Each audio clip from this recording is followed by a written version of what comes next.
What's going on, guys? Welcome back to another episode of the Supps podcast. You're joining us in a new, fresh setup here at Wakefield Podcast Studios. If you're interested in getting your own podcast journey started, drop us a message at w.p.studios on Instagram. And let's get into the episode. Hi guys, welcome to episode 5 of the Supps podcast. We've got a special guest today in Gazz, my tattoo artist, and I suppose a lot of people around here use you as a tattoo artist. Yeah, maybe. Don't look at me. I've not had a tattoo yet, mate, so don't look at me. He's a good tattoo artist, I'll give you that, if you think my tattoo's renowned in the local area. So I suppose we'll start with how long have you been doing tattooing and how did you get into it? Oh man, I started getting interested in it after art college. I did art all the way up to A levels, and then lost a bit of interest in it. So I thought, man, so I dropped out and got a job. Yeah, just didn't really see much future in art. And then obviously started going out drinking, getting in rock scene, being in a band, stuff like that. Started seeing more tattoos. And then it sort of got me back interested in art from a different point of view. So I started drawing and painting a little bit more and stuff and getting a lot of work done. I had pretty much everything you see here done before I actually became a tattoo artist. I had a lot of tattoos done like 2006 time, 2005, 2006.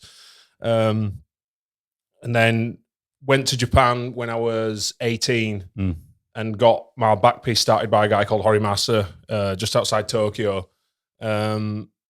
And he's like a legend in tattooing. Yeah, pretty much. Yeah, pretty much. There's a few from Japan, isn't there? Yeah. He's one of them. Big time, yeah, really famous. And as soon as I got back from Japan, that trip, I was like, man, I've got to do something with my life now. This is what I want to do. So I started drawing, How old were you? 18, 19. 18. Yeah. That's pretty good to be that young and then realize that that's something that you were really passionate about. Oh, cheers, man. Yeah, I mean, obviously this is before Miami Ink and those TV shows were making a bit of noise then, but it wasn't as big as it is now, like it was still really exclusive. There were maybe 1 or 2 shops in every town, max. Quite rebellious, wasn't it, to have big tattoos time, back then, whereas time. now every fucker's got a tattoo. Literally, yeah. I remember when I met the guy who did my sleeves, Diego, he's from Argentina. I remember when I met him and he had 2 full sleeves and I was shocked. What, like? Yeah, wow. well, that's a lot of tattoos, whereas now that's just normal, everybody's got at least 1 sleeve or, Like the sleeve has definitely become a lot more of a fashionable thing, whereas I maybe, obviously, tell me what you think here. Yeah. I feel like prior to modern, I don't know, Instagram, like social media tattooing. Yeah, it was maybe looked upon as more of a he looks rough because he's got tattoos. Exactly, kind of yeah. Whereas I won't mess with him. Yeah, but now it's like the sleeve is. Definitely. Yeah. I think, and that we're going to Japan as well. Obviously, in Tokyo and big cities in Japan, you just don't see tattoos, which is bonkers. Because if you were to go to London, Manchester, Leeds, whatever, you're going to see tattoos, neck tattoos, face tattoos. As in now or back then? Even back then, you saw them more regularly. But I went to Japan and if someone saw you with, because obviously, like I say, I had most of this work done by the time I went. Yeah. If people saw it, the first time I went with my T-shirts on, man, people were crossing the street from me. Really? Yeah. I went on a train once and there were a seat there and a seat there. Bounty hunter. Yeah. People actually thought I must have been some sort of gangster or something, So I thought, oh, God. So the second time I went, I covered them up. Right. And that's the first time I've ever done that, And then, obviously, I got home and I just started going crazy in my collection. I ended up full back, full front, sides, ribs. I mean, I was tattooing by then full time, so it was easier, But I didn't. Were you designing your own stuff? Yeah, everything. I was drawing, painting, designing, stuff like that. Nice. Were they expensive back then, or were you just?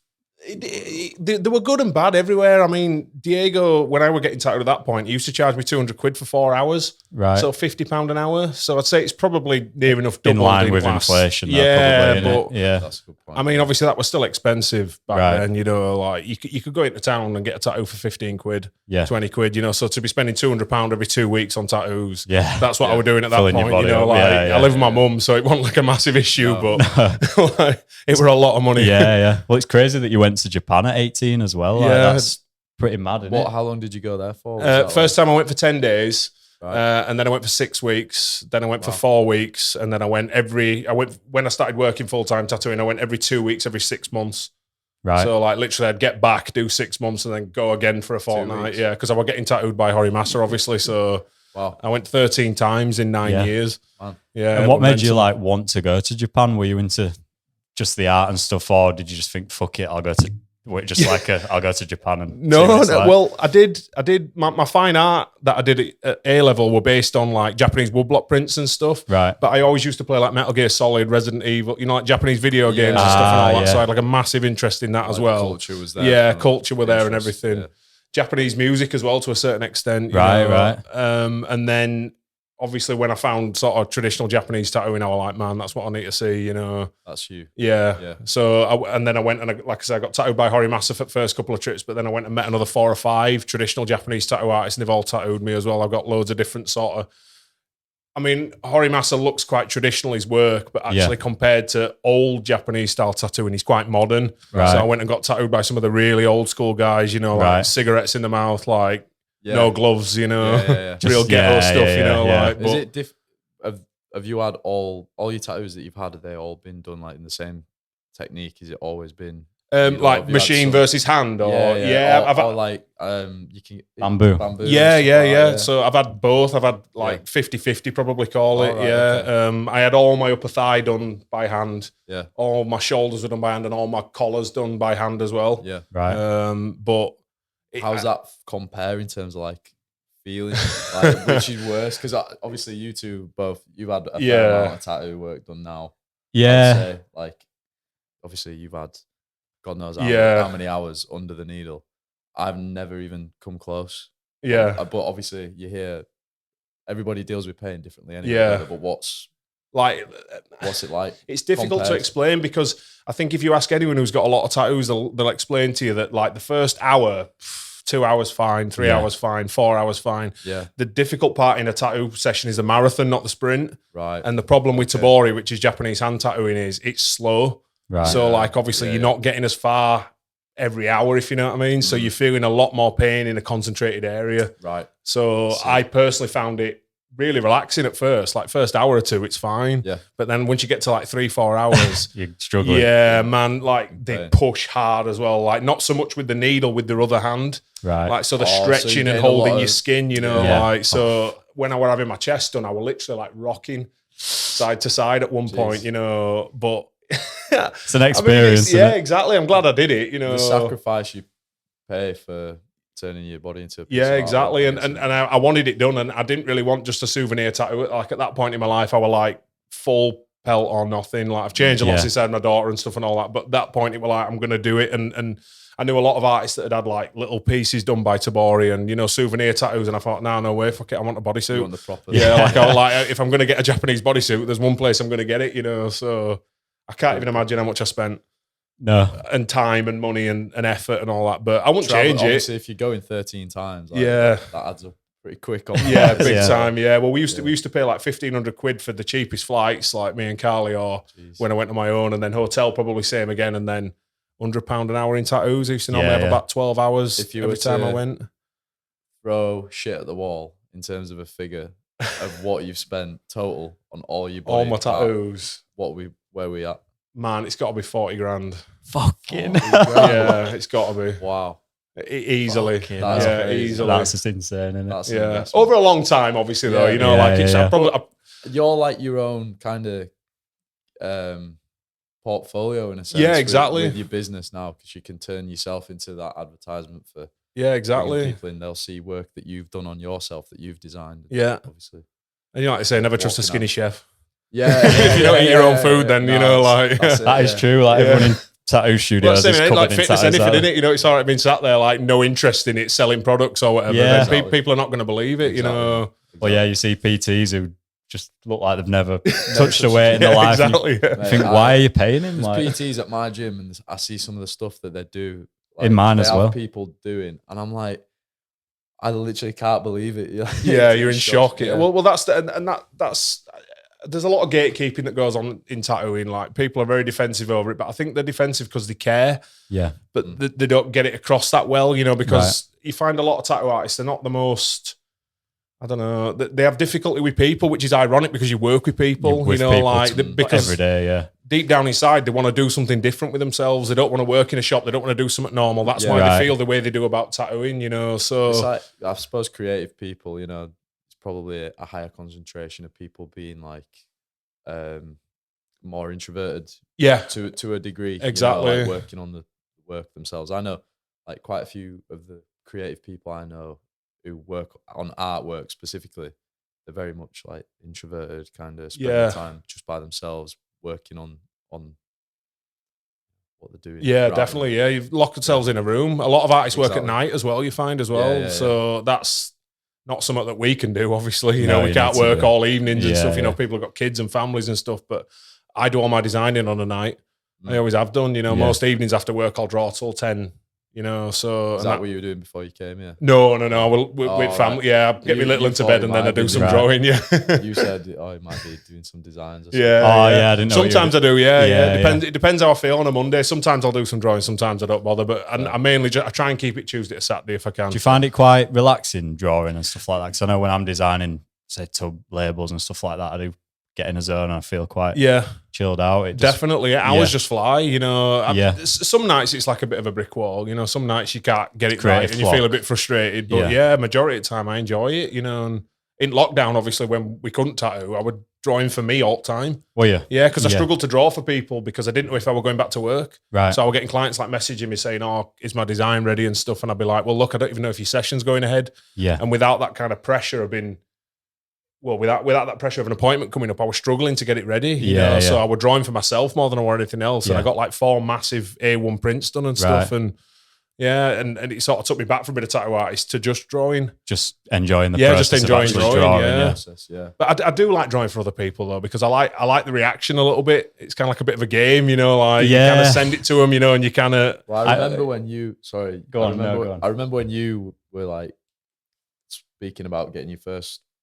like the sleeve. Your arm sleeve. Yeah, your arm, wasn't it? Yeah, your arm was first. And you were saying like, I've sent it to this guy and I've just said to him like, you've spoke to him about what you had in mind and you just let him run with the design and just go crazy, like do your own. I think that's important when you're getting a tattoo. You've got to trust whoever's doing the tattoo. Definitely, yeah. Otherwise, you're probably going to the wrong tattoo artist, aren't you? And, you know, from our point of view, it's like, you know, that's what you're paying us for. You don't need to worry about it, you know, like if you kind of like what we do or that tattoo artist does in particular, like outside of just reputation at shop, if you've actually found that artist that you want to work on you, as long as they've got a good attitude and they're into it, you know, then that's kind of what you're paying them for, really. You know, and I always try and say to people when they come in, you want to be the person who wants to be copied.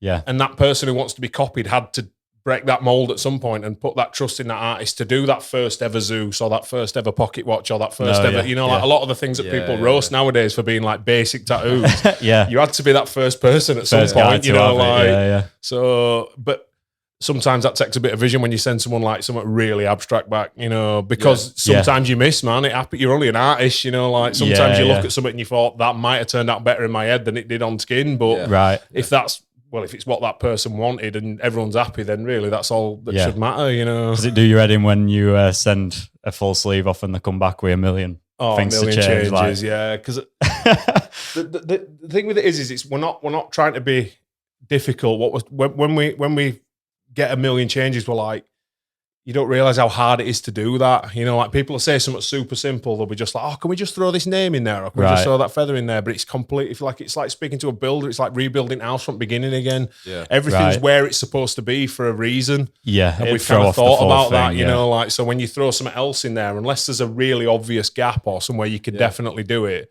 Surely it's easier to, I mean, you're doing the design anyway, but if you've done the full design without any feedback, do you find that easier to complete than one that you've got a shitload of 100%, yeah. Like free reign designs, you'll get as best work, like without a shadow of a doubt. When we say free reign, we don't mean like do whatever you want. That is nice. We do get some people that say that, but if that's why you have a consultation, to gauge what they're quick 15 minutes. Like, is it going to be this? Is it going to be that? But yeah, if you try and put too many boundaries within it, that's when it gets difficult. Like if someone just gives you a basic idea, then we're on. Yeah, you know, like I just want this, and this. You know, like those are the 3 things I would like in there. Jobs are good, I mean, to be fair, even if they give you 20 in the guy, I'm only bothered if you fit 4 in. As long as it's one of the 4, you know, then that's it. You're golden, really. Yeah. What was this guy like as a easy peasy? Yeah, super easy. Yeah, and the thing is with yours, I just drew it completely how I wanted to do it. Yeah, They were well, absolutely not. I didn't do anything like it. Were completely out of box, you know. With every tattoo you've sent me, like leg piece, obviously I had my back done, and then I've got another tattoo there and a full sleeve. Every time, send it to Gazz. Like, He'll send me something back, and I'll be like, yeah, that's sound. it. Yeah. Well, that's Nail on head every time. That's a really good feeling for us, is that, because no one if you ask any tattoo artist, they see everything wrong with everything they do, Right. no matter like perfection. they might have this bravado on surface, but deep down they see everything wrong with every bit of work they've ever done. Right, so you've already got a bit of a leg up that if someone's really cool, because you're like, oh, thank God I can stretch my legs, you know, like I don't have to worry about this section, or you know, definitely. And you can freehand and you can draw stuff on and you can change stuff on day, and people won't be as bothered. bothered. Yeah. So what were your career then? I suppose you said, what age did you go into tattooing? Well, my first full-time diary was 2007, and I was born in 87, so like 20. Right. So you were 20, and then were you working in a shop? Yeah, that's right. Yeah. I worked in a studio with Phil, my business partner. Right. For 5 years. So did Phil own that studio? Or No. We both rented a chair off a guy down there. Right. Yeah, we just sort of worked together, and that guy's career, he was sort of changing his direction and stuff. Yeah. And town it were in wasn't great, I'll be honest with you. Like there were a few issues in that area, so it was getting a bit run down and all that. So ask where it was. I can guess. I think you've told me. Yeah. I think I won't go into it too much. But right. yeah, we just thought, nah, it's time to move on. And Phil lived in Ossett as well, and he knew it really well. So we were just like, we've got to have a look in Ossett. So we just came up to Ossett in 2011. So you two saved and then bought your own. Yeah, just space. rented a building first. Yeah, we're a tiny little shop that's now Barberholics in Ossett. That were our first studio. Right. Yeah. And then obviously when we started growing, then we moved into a bigger shop that's just a bit further Integrity, down. The big one. And when did Phil's? Yeah, he's semi-retired now. Yeah, he was up in Scotland. He's still tattooing, just not full time anymore. Right. He's working out of somebody else's studio up there, and he comes down to finish up his clients down here.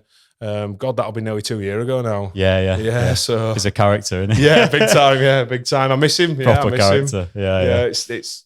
But I mean, that's the thing. You know, he's 17 years older than me. Is he? It was always going to be that case. You know, like when we started working together, I was like 23, 24. You know, when we opened Integrity, I always kind of knew it back in my mind that eventually with that gap, he's going to want to. You know, we weren't going to be working next to each other every day. You know, and it's tough at first because when you sit next to someone for as long as you do, and Phil's a really grounding person. Yeah. You know, like he's really honest and really straight up and stuff. Some people don't get on with that, you know, but I suppose you're like family at that point. Yeah, exactly. But to me, it was like working with someone.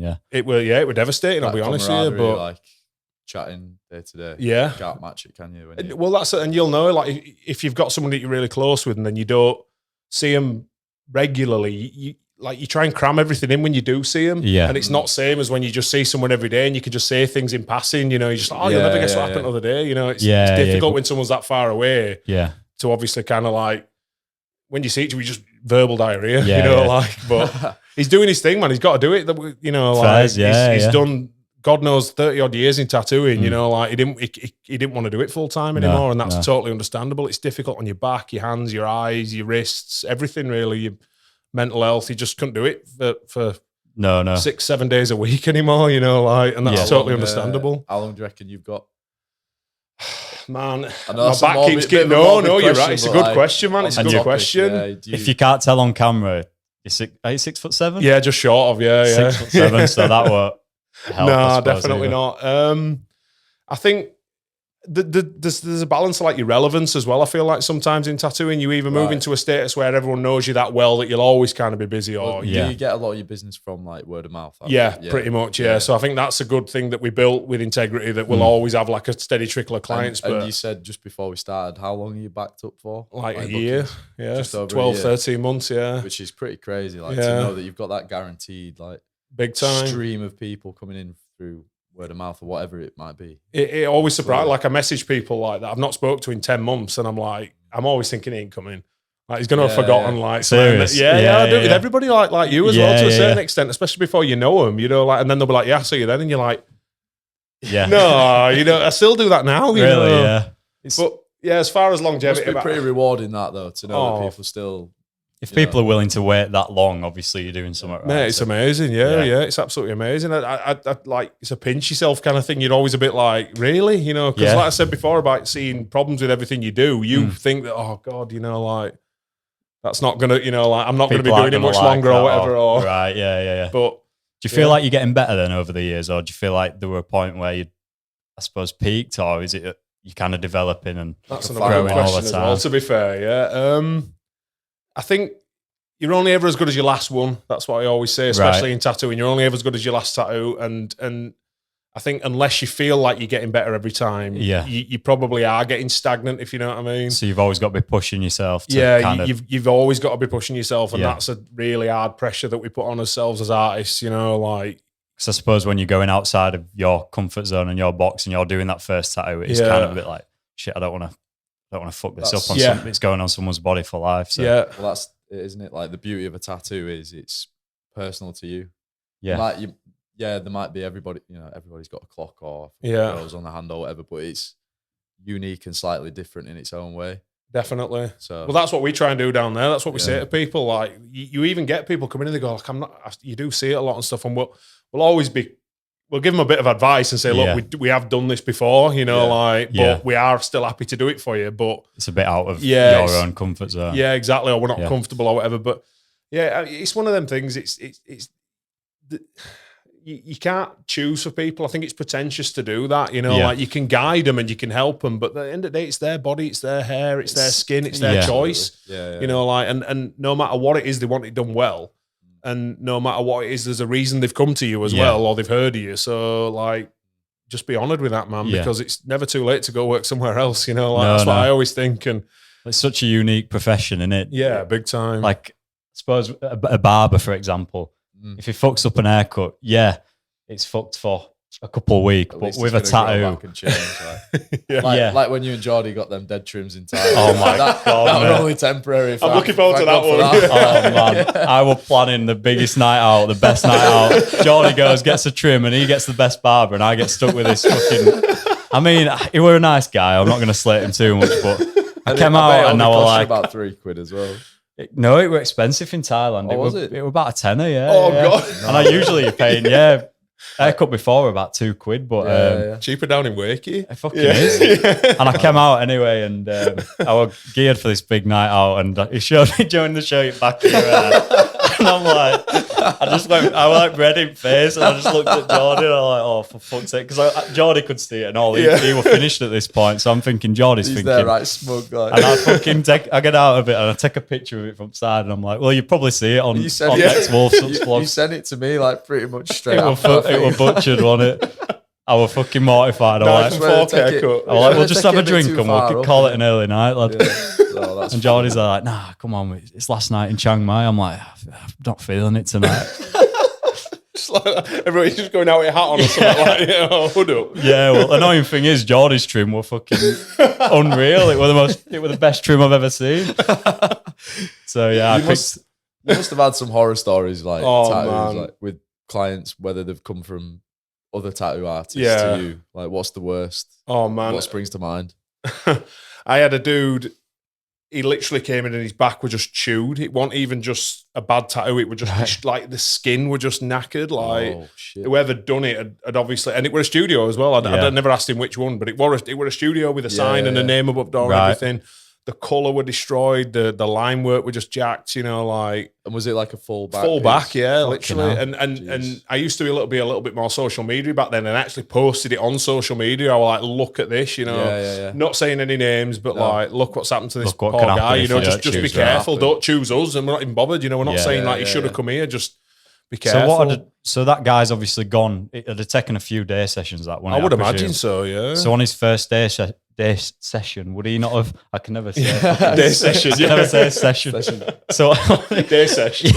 On his first day session, when you say it more and more, it just sounds foreign, doesn't it? It does, doesn't it? But would he not have seen that tattoo and thought, "This is shit. I'm not going to go back for more days," or maybe it looked all right at the time? At that point, you're already in too deep, though. Well, that's what I was going to say. Maybe sometimes people are just thinking, "Oh, it'll get better next time." Sure, it must do, it must do, Surely it's not going to be this shit. It'll heal better than this, Yeah, but I have had people have said that to me. Clients have been like, "Oh, he told me to heal better," and I'm like, "Dude, if anything, it's going to heal worse, mate." Like that photo and that finished piece on that day is as crisp and as bright and as bold as it's going to look, unless it's really red or like you've had a bad reaction to something or bruised or whatever. But like literally, that final session is as pristine as it's going to look, you know. Like you were saying about his skin, this guy, is that as a result of like not prepping properly, or is it like someone going too hard, or what? How does that happen? I mean, it can be a few things, obviously, like back in old days when we used to make his own needles and stuff. I mean, even that's before my time, really. There were pre-packaged needles when I was tattooing, but if you had a bad pin or like, because obviously they're not actually just one needle, there's normally a multitude of them soldered together. Yeah. Like if you had a bad pin or whatever and it were hooked, or, you know, like you just got it out of packet dodgy or whatever and pulled it, then obviously they're that delicate that you can bend them, you know. So sometimes if you've not inspected it, you can chew it up through that. But that's not so much nowadays because they all go through quality control and stuff through these big companies. So it's not so much an issue. But a lot of time it's like pretty crappy inks being overworked. Because if you buy cheap inks and you're trying to get solid green or solid yellow or like a tough colour to work with, or purple particularly, you can be overworking skin, you know, like thinking, why ain't this going in? You know, like what's going on here? Why ain't this solid? And then what you're not realizing you're doing is you're just damaging all them pores. Building like scar tissue. That's it. So then when they actually go on to heal, it's just going to come up because your body's just going to go overdrive and just be like, I've got to fix this, you know. Yeah. I mean, that I say that to people all the time. That's what you're doing with Aftercare. Sometimes you're just tricking your body into making it feel all right. Because it's the body that's going to do the damage, obviously. Like the tattoo, obviously, of course, is trauma. But if you keep it clean and dry and moisturised and stuff, and you look after it, your body's not going to go crazy. It's going to go, oh, this ain't so bad, we'll back off. Right. Whereas, obviously, if you don't look after it, it's going to pile them white blood cells into it, obviously, build up that scar tissue, build up that scabbing, build up all that plasma and stuff, and you're just going to have a really rough time of it, you know. So was this guy coming to you for like rectifying that? Yeah, he wanted to rework it, I think I've still got a photo on my phone somewhere, to be honest. Like a big green dragon across his back, you know. Right. And they didn't, I mean, red and green never seen, that's always been my rule. They'd done a green dragon with red wings, and I was just like, ooh. Like a Christmas decoration. It's just too Christmas in it, man, you know, red and green, not the one, you know. Like a Christmas tree. Then, it literally was. Christmas dragon on the back. It were, but you do feel bad for them though. It's like, oh God, but I mean, they always used to say in tattooing, and it's something we still say now, no one gives a fuck about a good tattoo.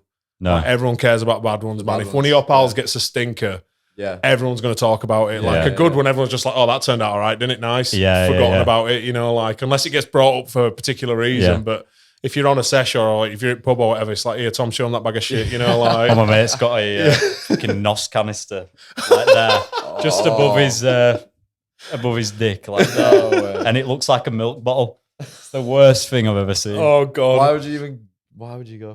Must be a magazine or something. It was Zante, and he thought it was a sick idea at the time. Right? We were having a shop meal out, right, and we saw one of our clients, and she'd had something done over in Malaga or wherever it was, anyway, some like seaside tattooist. Yeah. And man, it were mint. Really? It was just some lettering on the back, but it were absolutely crisp. And she showed me, and I was like, oh shit. Like, because normally, that's good, you know. So obviously they must be picking up on it, you know, like that they just get laughed at in Britain, and I don't know, whoever other touristy countries go there, you know, they're getting laughed at for being naff tattooists, but man, it was tidy. I looked at it, I was like, that's a really nice job, you know. Might have had a lucky there. Gems out there, mate. There's gems. It might be like that barber, though, you never know. There might just be one good one. The one next to him. Don't get tattooed there, man. Yeah. I'll make sure Johnny goes to other tattooists next time. Whoever you feel like picking, just swap. Well, he picked first. He was like, oh, I'll have you. The guy who looked, do you know what I mean? Like he just looked more presentable. Like my guy had fucking devil horns on his head. I kid you not. He had devil horns on his head. What, like his hair? No, he had a normal haircut, and then he had a headband with devil horns coming out up top. So yeah, it was my fault. I shouldn't have. No, man, he stalked them on Instagram and stitched you up. Yeah, he went and found good one on their Instagram page. I looked at reviews after. Some people like, do not come here for a fucking haircut. Devil. This is the worst haircut I've ever had. Ruined my holiday. But yeah. Oh man, that's funny. It is what it is, isn't it? I also watched that guy that did the worst reviews on Yelp. Do you remember him on YouTube? He used to go to the worst places, like if you wanted a haircut or a coffee or whatever. He used to go to the worst one on Yelp. Yeah. And he went to worst tattooist in New York. Really? And he wasn't even that bad, to be fair. Oh, right, really? Yeah, but anyway, It's like we could probably venture into that, like with gym reviews. I know we did the Pure Gym, which is like what, like worst rated gym? Yeah. But base it on like, I don't know, like Google reviews. Or Yelp like or some TripAdvisor or something like that. That's a good idea, you know. Yeah. Rather than trying to find the best gym, trying to find the worst gym. Actually, where not to go. Do you know what I mean? It's getting a bit boring, this best gym series. We'll look for the worst too gym. Too many 9s and 8s. Like, shittest get gym. Some 3s out there. Yeah, we do. I mean? Well, it's done best out of all videos as well. People love to see, like, people want to see the slander, don't they? Yeah. It's that thing, isn't it? Like car crash TV, man. no one gives a shit about a good tattoo, you know, it's that same kind of thing. And it's terrible to say about society, but it's more, it always has been that way. It's just more in your face nowadays. That's all it is. Yeah, you know, like. Do you have any that you've ever like regret, or maybe not regretted, but is the one on your body that you're like, oh, that one's not my favorite? I will look. You see, I get asked that a lot, but I will lucky because obviously, like my wife Carly, she started getting tattooed by Diego before I did. Yeah, and she kind of got the stinker first. She had one done on her arm. She wasn't happy with, right? And she went to Diego for it tidying up and fixing. So obviously, I was really lucky that I kind of jumped into it. I knew someone pretty. Yeah. I mean, I got a little one on my forearm here that we had done together, me and Carly, when we were like 16 down at Domestic Street in Leeds, you know. Yeah. But no, I've done pretty well, to be honest with you. And obviously, since then, I've been really involved in industry. So even though I've had a few ones that like a bit daft, After you know, like point, but it's always been my mates or, you know, like someone who's done it for me. So it means something to me, you know. Yeah. And we're not as picky as well, tattoo artists. You know, if we get a bit of dropout or something, we just go to us mate who did it and we're just like, it's dropped out. And they're like, let me touch it up. And we're like, never, you know, like never going to happen, you know. Right, like, Phil famously had a tattoo with no eye in it down here, and he'd never let the guy finish it. He was like, no, I'm not letting you finish it. I'm just going to remind you of it every time I see you that you've missed it. Because it's missing an eye, you know. That's funny. Isn't it? So you've been with your wife for a long time? Yeah, since we were like 15, 16. We met at school. And you were born, did you say you were born in 87? Yeah. So... Oh, that's a long time. Yeah. So 15, I'm 36 this year. So, God, it's like 20 years. Man. Yeah, 20 years. Yeah, we met at school. You got kids? Yeah, just one little girl, Georgia. Oh, nice. Yeah, she's 5. Nice. Yeah, we had her when we were 30. So we did a lot of traveling and shit, you know, in his 20s and that, and setting business up and buying silly cars and doing stuff like that. And then got to 30 and we'd driven around America and we got home and we were a bit like, what should we do now? Yeah, and that sounds horrendous because that's some people's dreams, but really we were just throwing money or throwing effort at something that weren't really ticking boxes anymore. Right. And Phil said it to me, a few people said it to me, they were like, it'll get old. And I'm like, bullshit. What, the travel? Yeah, or anything, you know, just anything spontaneous. They were like, it'll get old. And I'm like, bullshit. Well, I'll live for it. You know, like, I'm always going to be going out drinking. I used to go out every weekend and stuff. And, you know, like big social scene in Leeds with tattoo artists and bars and stuff and all that. And I would bang into it. And I just thought, nah. And then like 30 came round. We landed in LA. We drove to Vegas. We drove all the way around Yosemite National Park, San Francisco, then drove all the way down to LA. And we got back to LA and we were like, well, that it. Right. Yeah, we enjoyed it. Don't get me wrong. It was mint. I'd do it again, but it just wasn't like ticking boxes anymore. That's so, when you realised that there's... Yeah, we were ready to change, Nice. So we started focusing on his house a little bit more because we'd bought his house, but we'd not done a lot with it, but we'd bought it anyway. We'd bought a house and stuff, and we just thought, it's time for a bit of a change, you know? It's time to do things a bit differently and ground ourselves a little bit more. And it gives you having kids just completely changes your focus. Like I've seen that already. Like my brother had a baby girl, like she's just turned 6 months. Yeah. I've seen that already, you know what I mean? Just in that short period of time. Definitely. Yeah. And it is quick as well. It's totally quick. I mean, almost at minute the first time you hold them, you're like, I don't matter anymore. Life's of about course, them. you do matter. Do you know what I mean? I don't. You know, these parents that are like, nah. You know, like you still have to do your own thing. Like I've still got motorbike and I still go to work and I still do stuff like that. But it totally changes your focus. You know, you're not as bothered about like. You're certainly not as spontaneous, and that's not because you don't want to be. It's because you just think a little bit more. There's like that little hesitation before you do anything daft. You know, like there's more repercussions if you like. That's the word, man. Yeah, that's the word. And I try and avoid that word a little bit because I think sometimes it makes it sound like you're putting it on kid. You know, like a kid is a repercussion of that. But it's, I don't feel like that. Because of this, but it's not that. That's not the case. I suppose it's a sacrifice worth making. Definitely, for the little without a shadow of a doubt. It's made me a lot more focused at work. Since I had Georgia, I've done my best work in tattooing 100%. Like I'm more focused on what I want to do at work as well, like what I want to create and how I want to do it and how I'm going to approach my diary and everything. I used to fly. We've always been organised, don't get me wrong, but I used to fly back seat in my pants a little bit more before she came along, you know, like... What, as in with bookings and stuff like that? Yeah, with bookings and stuff, you know, like I'd either book loads of sessions for somebody or book a couple. I'd have a really long cancellation list because I'd be throwing work out there, whereas now I'm a little bit like, these are your sessions, dude. I've got to stick to it. You know, I've got a family. You know, like I'm not coming in evenings. I'm not doing Sundays. You know, I'm not like literally stick to your sessions and this is it. But, I mean, I wouldn't change it for the world, man. You know, it really did ground me. I'm not gonna say we were stuck in a rut to a certain extent, but I did feel like we were a bit like, well, what's next? What's more? You know, like, but I mean, in that It's the natural progression. Yeah, of life, exactly. innit? Like, Yeah, that's just it. our Progression of life. relationships, And I think whether it happens at 21 or whether it happens at 31 or whether it happens at 41, where you're meant to be with it, man. That's when you were meant to do it. So that's your time to do it. You can definitely do everything you want when you've got kids. If you had them at 24, fair enough. But for us, it was 30. Yeah. That was time to do it. Yeah. Mega though, man. Mega. I won't change it. Yeah. I suppose you'd already travelled well anyway. Yeah, like that's that. it. Yeah. Done a few holidays. Yeah. So you did Japan, obviously, numerous times. Yeah. America. Anywhere else? Like we did nearly all city breaks, pretty much like Rome, Barcelona, Like all the stuff. European Around stuff. European stuff for like cheapies, Dublin, and all that. We got married in Hawaii. oh wow. That was pretty wild, man. Yeah, nice. we applied for a mortgage in 2014ish, something like that. And we got knocked back because I didn't have enough bookwork at the time being self-employed. Yeah. Right. And we saved hard on deposit and everything. It was just like someone took steam out of us. So we were like, Yeah. Fuck it. yeah, so we just went, let's go to Hawaii. Yeah, so we went to Hawaii for a holiday and we absolutely loved it. And we were already engaged and we just thought, fuck it, should we get married here? Oh, really? Yeah, So you didn't plan it, you just did it you two? Like Yeah, we got married the second trip, but yeah, we booked. Oh, you we got it- booked right, it on okay. that first trip. Yeah, Yeah. we went and met a guy who was like a sea captain. Right. Yeah, and he lived on beach in Hawaii, and we went and met him and stuff. And Yeah. he had a website. He was like legit and all that. But, he was just some random dude living in a Some sea tent, you know, captain, like he had like a Captain Jack Sparrow's there. Just like, you made out the bride. Turn up for a wedding and just fucking no one there. Like. man, it was funny. Yeah, and he was just like, yeah, cool. Do you want to get married? We're like, yeah. So booked a date and deposit, gave him a deposit. Yeah. And then said, Nice. yeah, we'll see you in a year. So then got home and just went to everyone. Yeah, we've booked his wedding. They were all like, where is it? Expecting Otley or something or whatever. Yeah, it's in Hawaii. Hawaii. Fucking hell. Did everyone make it Yeah, out? 19 people came. Wow. It was mental with a year's notice as well. And a lot of my friends were serious boozers and piss artists at that point as well. Like, and I was so surprised they all turned up. Probably, all great probably people. why they but- came to me. yeah, exactly. yeah. All great people, but we were just like, there's no way they're showing. They'll just be like, us two there, yeah. yeah. That's funny. But yeah, they all Fair showed. play, It were man. mega. Yeah, it were awesome. And then went to Japan on way home as well. So we did 3 weeks in Hawaii and then did Japan for a week on way wow. home. Like Yeah. honeymoon. Yeah, like honeymoon kind of thing. We got some friends there from going as well, so we went Right. and saw them.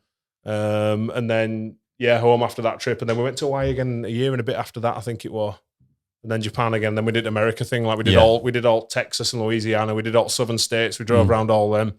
And then in October that year, we went back and we did like LA and stuff. And Yeah. man, my credit card was burning.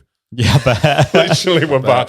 Yeah. But you can. it's worth it, innit? I think you can travel as cheap as you want, though, man. You can, yeah, It don't yeah. have to be silly money, you know. You can make it work. Like, Yeah, definitely. We used to do them on about like 1,500 quid spending money, Yeah. like 100 quid a day. You know, I mean, it's not Yeah. glamorous, but you know, I've Doesn't never need been to fussed be. for hotels and stuff. You're not, you know, so I feel like if you're doing something like that, at least for me anyway, you're not really doing it for the glamour. You're doing it for the experience. And obviously, to an extent, like glamour can add to the experience, obviously, but it's not the be all end all. No, You're there definitely to not. see new things. Yeah, like if you've got a bed and a experience shower. new culture. yeah, like, definitely. We were in this bar in Texas, and this dude sat there, like, and he had a dog, like this huge dog sat next to him on this porch. It was like a proper Texan bar with a porch and everything. Yeah. And we were doing like beers and whiskeys with him and all that. Yeah. Stroking his dog and stuff, chatting to him and all that. And I'm not joking, man, he must have had 8 or 9 drinks, and he got up and he got in his truck with dog and he drove. And I was just like, man, you wouldn't have got that in a 5-star hotel, would you? You know, some dickhead businessman sat there talking about stocks and shares or something. That's And this true, guy isn't it? literally just stood up, put his hat on and got in his pickup truck and drove off. Like you want. Yeah. Yeah, like it was nothing. I wouldn't Like have been he able does to it walk, 5 man. nights a week. Yeah. at least, Yeah. And he were knocking them back as well, like Texan style beer and a shot. Right. But American shots are like that. Have you been to America? No, I've Their never been. shots are like a glass of booze. Right, They're not like yeah, we yeah. have them, you know, like shots girls. Like they're Yeah. literally just a glass of booze. Right. Like, do you want to do a shot? It's like Yeah, just yeah. down half a pint of whiskey. Yeah. Everything's a little bit more extreme over Oh there. man. Especially I'm Texas. saying that I suppose. having not been. but Yeah, I have obviously, been. like, You see, the I thing about gauge. Americans, you meet an American in Wakefield, he sounds really loud and really like brash. But you go to America and everything's really loud and brash. So they just blend in. fit in with Yeah, it. they just, it's only when you take them away from it that I think they blow your head Everyone's off. like, You know, like well, I can always notice Americans. I was just straight gonna away, say you that. know Yeah. when someone's like in Thailand, you straight up You can spot hear an them American. before you see them. Yeah, you can. It's like can. no matter where you are when you're traveling, there's always an American like sat like 2 tables away, and that's Yeah. all you can hear. Yeah. It's them talking. They probably think same about us. Yeah, They're like, look at them pisshead probably, yeah. English. Yeah, it's true. But I like everything about America. It's just you do have a cut off with Americans. That's the thing. Like Yeah. I like the food, I like the cars, I like the culture, I like a lot of things. I'm not Yeah. massive on guns, I'll be honest with you, but everything else is wicked. You know, Yeah, like, of all of them, that's the one that's good to not be. Like, yeah, that's exactly. the Yeah, one. Realistically, guns and paying for your healthcare. I'm like, you've got all this stuff right, and then you've messed it up on that so much. that's Like right. kids are having to put Kevlar in the backpacks. Yeah. You know, like Fucking hell. it's just the weirdest country in the world. Like, but no, I do like it. It's wicked. It's funny, like LA though, and San Francisco, they were totally like European feeling. Really? Yeah, they were. LA were a bit fake in some areas, obviously, way but they, more commercial. yeah, they were way more open. Like Texas, man, it was straight up like guns and God, you know, like and that were about it. Whereas like and Louisiana, especially, shit, that was wild, man. Yeah, it were. Do you prefer them places over like the LA? Oh yeah, big time. Yeah. Went in a Burger King in Louisiana in some stick town, middle of nowhere, right? And she was just looking at me like I were an alien. You know, when I ordered my food, she was about 19, and she was just like, she just said something like, "Where you're from?" And I said UK, and I said, "Have you never met anyone from UK?" And she went, "I've never met anyone that's not from this state." Really? Yeah, she'd never met anyone that went from Louisiana. Just like a small town. Yeah. I think they're not very well travelled, are they? Because I think I've read it something like 90% of us haven't got a passport. Oh, they've never left the Yeah. state that they were born in. And I suppose they won't get many people Statistics. travelling through either, really, will Not they? some stick town middle of nowhere. Yeah, my ass. I was getting a bit nervous though to be in some areas because you think you've come this far out. I'm like, Feel a bit lost. And a bit especially like in a vulnerable. brand new rental car as well, and you're driving through areas where people have obviously not got a lot of money. Yeah. And we were in a bright white Dodge Challenger, like $50,000 car, you know, like, and we're driving through this area where the houses are probably You can't worth, miss like, you either, can no, you? Really? exactly, tattoos and stuff, Giant you know. whip Probably tattoos. wouldn't mess with you though. Like, No, they won't, to be fair. No, well, I was just bothered about guns, man. That was my thing. I thought, God, if Yeah, you've got carjacked, you know, like, That's I'm not going to it. do it with a knife, are they? Or, you know. That's what puts me off America a bit when I see videos on Twitter and stuff of just people getting gunned down all the time. Yeah. It's a To be weird fair, I one. didn't see one gun in didn't, Texas, no. though. No. But I don't know whether they respect them there or not. You know, like the concealed carry, they can carry them there. So I don't know whether they're just a little bit more. Did you go to Houston? Yeah. And did you go to Austin? Yeah, Houston, Austin, Dallas, and then across into Louisiana. So we Right. sort of drove up through Texas, then across into Louisiana. What were your favourite part of Austin. Texas? Austin. Austin's mega, yeah. I've heard It's Austin's like It's where it's at now, Yeah. apparently, isn't it? Big time. from what Well, Joe Rogan's moved that's there, it. hasn't he? Has Joe Rogan moved there? Joe Rogan's moved there. I think Elon Musk lives there as well. Elon At Musk least does. he's got some. I mean, he's probably got There some. must be some serious tax benefits in Yeah. Austin, mustn't Yeah, big time. Actually, though, there's a big uni and stuff, so I don't know whether it's just a bit more open-minded there as Yeah. well. Like, we found it a bit more like, Yeah, it wasn't Chilled quite out. as, you know, you're going to get shot if you're not this type of person. Yeah, yeah. You know? One of the guy who used to cut my hair. If you can't tell, I've not had it cut for a Same, long time. I missed mine, yeah. Yeah, he went traveling around America like hitchhiking. Oh, no way. The first car that he got in, I can't remember where he was, but the guy who's driving the car, just as they set off, he pulls out a pink pair of like a pink thong from his pocket, and he says, "Put this on." Fucking hell. And he Serious? said no. He said no, and he got out and like. At least they let him ran out, away. man. Yeah. I thought he'd have been I eating know. that if he'd have said no. I know. How fucked up What is the that? fuck? That's the first car. Somebody confessed a murder to him when he was, yeah. Yeah. Someone confessed a murder to him when he was hitchhiking. Yeah, It's some some weird crazy place, shit. man. It's Obviously, like he did it like rugged, you know, Yeah, like like- hitchhiking. Like if I'm going to America, if I'm traveling anywhere, I'm not hitchhiking. Do you know? Or what I you mean? probably rent a car. Yeah, or you rent a car. Get a he went train. That is No, brave, no, man, definitely. like burlap sack Just type thing. Yeah, full on just hobo. hitchhiking. Jesus Christ. He ended up working on a weed farm that was owned by a Nazi. Yeah, just fucking. Sounds like cra- Theo Von story, does this more than Yeah, anything? yeah, doesn't it? yeah, It's like, you literally, know, yeah. Honestly, some fucked up shit. But I'm trying to get him on a podcast, but I think he's gone back out. He's going traveling around Africa. So he probably won't come back, will he? Well, hopefully. Rest in peace. I didn't see anyone even walking in America. So for a guy from West Yorkshire to be like, literally the entire time we were there, I didn't see anyone even on side up road. So Mate. for some dude from Wakefield to be walking, Yeah, that yeah, takes yeah. balls, man. Yeah, People don't walk. No, Like, Honestly, that's mad. I'm just thinking like some other stuff he was saying. Like he camped in like one at Redwood Forests.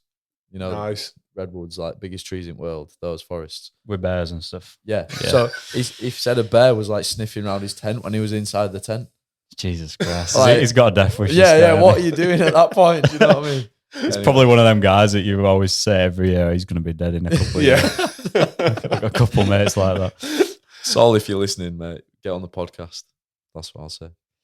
So come on for these stories, man. Honestly, Yeah. I feel like I love story time. Like, It will be a sick. It's going to be a Gaz sick. can be a new host on. Yeah, that's it. So Just need to get some bigger chairs. Like, yeah, definitely. Yeah, Yeah, we just have to have Gaz Day where it's like, chair. we buy more chairs. Yeah. That's it. One thing I'm going to ask you back onto tattooing, Gaz. yeah, definitely. Do you enjoy the fact that it's moving more onto social media and stuff like that, Instagram, or do you, as like an old school tattoo artist, I suppose, are you like, oh, I don't like that? I think there's good and bad for it. There's no such thing as like bad promo, I don't think, for an industry. Like, I think the more people see it and the more people hear about it, the busier you're going to be. As far as like, I think one of the scary things is how easily people are sort of like wanting to do it now because of social media. And there's, like, it's like what you were saying earlier about learning how to do it on TikTok. Yeah, exactly. There's like tutorials on TikTok. There's tattoo artists like doing info guides on TikTok and stuff just for views and just for revenue. Yeah. And they don't, without the best intentions. yeah, without the best actually doing it intentions. properly. They're kind of just doing it because they know it'll get them on For You page. They know it'll kind of like get them going somewhere. And it's fair enough, but I think thing is there's people call tattooing like an industry, but I think it's kind of a bit of a craft as well. And I think you've got to protect crafts a little bit. And it's not even for the point of, worrying about losing work to it or whatever. It's more just the fact that it can be so dangerous if it's not done right. Yeah. Like, and quickly, like quicker than you'd think as well. Like, Yeah. people get sepsis, they get hepatitis, they get like a multitude of different infections that might result in organ failure, It's like life-threatening stuff, isn't it? Really? yeah, exactly. Yeah, and not it's to not mention to be just how taken conscious lightly. you'd be if your arm were ruined. Yeah. If you had just even like the best case scenario, like the a bad mental health infection. side of it, for Yeah. example. Yeah. Scars all down your arm and stuff from Yeah. tattoos that have not gone well. I just think it's, I mean, people can do what they want, and people are always going to do what they want to do. And I do like the rebellious side of it. Don't get me wrong. I do like that people are a bit just like, fuck it, I'm going to get a tattoo because that is how it started. Yeah. But I think people should just be careful when they're, wanting to get into industry that they're not going to do themselves some damage in future as well of the fact that, oh, you a TikTok tattooist. Because I feel like some studios might start being a bit more reserved towards those type of people. They're going to want to see people that have actually tried a little bit harder than, just learning from the phone. Like have you done bloodborne pathogen training? Have you thought about like the risks of tattooing? Have you thought about like what you could do to someone if it goes wrong? Because I don't think those things go through their head. Are there like barriers to entry in place in terms of like obviously setting up your own studio and stuff like that? You have to, I imagine, have a certain degree of health and safety and all that stuff because you're using chemicals and I mean, whatnot. you obviously you've to do your training really with another artist because there's no sort of guidebook on it, and what is passable in some countries is not passable here and vice versa, just like any industry. So there's not like a standard qualification. No. Obviously.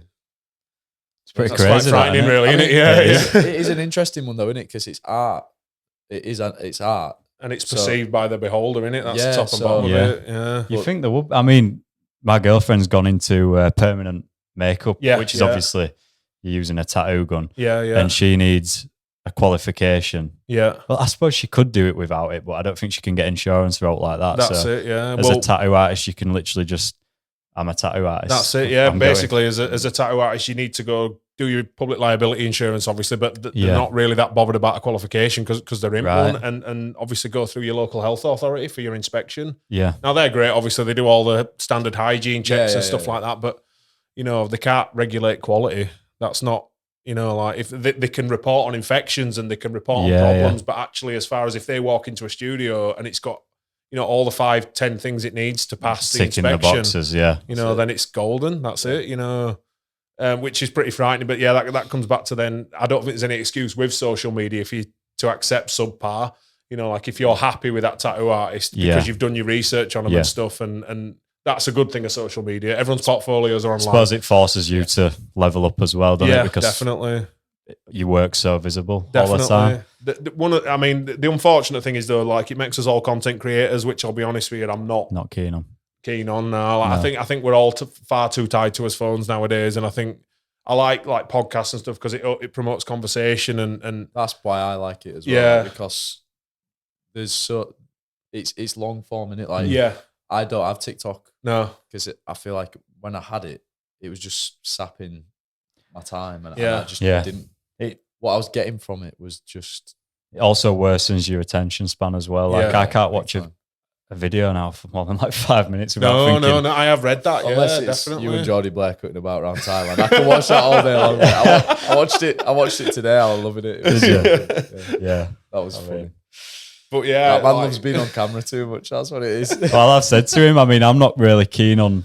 I'm losing the love for being on camera. Like when I'm watching myself, I'm like cringing and stuff. So I said to Geordie, I'll just film you all I do if you want. He's happy to do it. He loves it. Yeah. But yeah. No, I get that. The thing is you've got to do it to a certain extent. I've got Instagram, I use Facebook. We've got like a business page on Facebook and all that. The reply to messages, but that's about it for me. I've done a few time lapses on YouTube of tattoos I've done, but like I don't go crazy for it. I suppose with you guys, you've got the reputation in Wakefield, and I suppose going further out of Wakefield, you'll always have customers. So I suppose you could probably get away with not posting as much. And but I think it's what you're good at as well. Like two girls at work, Alex and Mickey, they're great at it. Like they do like reels and stuff like that, and it looks good. It's enjoyable to watch. I'm down with that. It's just I don't feel like I can do it if I'm being honest with you. Like I mean, we know how much time it can take. Like I can't even imagine. Majority of time, I can't even imagine. But like, I feel like for Wolf Sup's sake, like it's to be different because I feel like there's not a great deal of supplement brands out there that are doing that type of pursuit. Well, obviously, the guys who own the big supplement brands are usually older. Yeah. Just old school bodybuilders are. They're not really doing social media, so I don't think we'd really have a business without it. To be fair, we enjoy it. Yeah, like that's the top. If you enjoy it, man, do it. Exactly. That's what I say. If you enjoy anything, as long as it's not hurting anybody or like, as long as it's not eating into like other things and being detrimental to other parts of your life, crack on, man. Exactly. Yeah, I've no problem with it at all. Like I'm on it, I use it. I've got followers on Instagram and stuff, and I do feel it though. Sometimes if I ain't posted in a few days, I'm like, oh shit, like should I be doing? Yeah, it is. You can feel it. I think everybody feels it. It's like something to do. Like, even though it was MySpace when I started tattooing. MySpace. MySpace. That's before my time, I think. It will be. Yeah, definitely. Facebook was my first. Interaction. Don't do Snapchat though, or like that. My God, honestly, you don't know. It's too fast moving for me. That's the thing, Well, I use Snapchat quite. We use a lot of like when we're talking to clients and stuff. We use quite a lot of voice notes as well. I feel like don't get Gazz started with it. I love a voice note. You love a voice note, yeah. It's like I text him, I'm like, "Is this all right?" And I just get this like blue line back, and I'm like, "Man, it's gonna be in it." And I have to say on voice note as well. I'm sorry, guys. I feel like that's a bit more of a personal touch. Definitely. When you can hear somebody's voice and like the way that it's the worst thing about voice notes is when someone sends you something funny and you try replying to it with like a and then you fuck it up and you're like delete. You need to come in here one afternoon and record some laughs for sound bites and just have them ready to go. Like it just sounds so unnatural because that's not how conversations. You've already smiled at your phone and then you're like looking at it again. That's well funny. Like, oh mate, that's so funny. Oh my God. Literally happened to me like 2 days ago. Oh, did it? Yeah. Man, that's funny. I hate it when you send in a voice note and you butcher it and you have to delete it and then you say it again. You say fuck it up again. Like you're doing your lines. Yeah. So much pressure, man. Just text it out. Like everyone's like, "Oh, it's quicker," and I'm like, "Yeah, but not if I'm second guessing myself every 2 minutes." I'm sat there being like, "Does that sound right? Did I say that word right?" Hot vacuums going off in background and fucking whatever else. Rufus is barking. Rufus is doing a madness in shop. Fucking hell, chewing cameras up and all. That's too good, man. So, guys, another question: what food do you enjoy? Because I feel like you enjoy your food, don't you? Oh yeah, after speaking to you, big time, yeah. Predominantly, I really like spicy food. That were like predominantly what I've smashed down. Like, we do HelloFresh, recipe boxes. So like, we're always going for like stuff that's like Asian and spicy and stuff like that. Is it good that? Like, we like it. It gets a lot of mixed reviews online, but I've never dabbled. First thing people say is like smelly chicken, but obviously have you ever done like vacuum pack meat before? Like if you've done any meat delivery companies or all like that, but they vacuum pack it and when you first open it, it does smell. Right. And I feel like defending HelloFresh a little bit, when I see it on Instagram, everyone's like, your chicken stinks. And I'm like, have you never had use my discount code, Gazz10. Gazz10, It's not a paid promotion. Nice. Yeah, but that predominantly, if we're going out, man, I like Indian food big time. Like American barbecue food, that's up there in my favourites. Right. It's getting difficult to get now. I used to love Reds in Leeds, but last couple of times I went, I want to show. I'm like that with barbecue. Every time I go for a barbecue in UK, I've never been outside of UK. But I Yeah. just feel like it's not what it would be if I went to Texas. I'm just Yeah, thinking mate. of that Hickories. That's the. I will. probably the I would. closest. That's why I cautiously brought a barbecue food because I know it's a sensitive subject. So Well, you've heard this. yeah, but I've watched the video. Oh, lads went over there and they were like, "Oh, you're coming, Wolfie?" And I'm like, "When you moving on?" I'm like, "Oh, we're probably not going to move on." And I'm like, "Oh, I'll just get in my fucking PJs." And I genuinely didn't go. You've made your bed. You got to lay in it. Now. I genuinely didn't go because I can imagine going to the bar and then someone behind bar's like, "That's not What no are you bed." doing? It's that guy. That's that guy. Look, That's that guy who said, "Never come here." it's fucking disgusting. To go in a mask, man, or something like that. We hood up.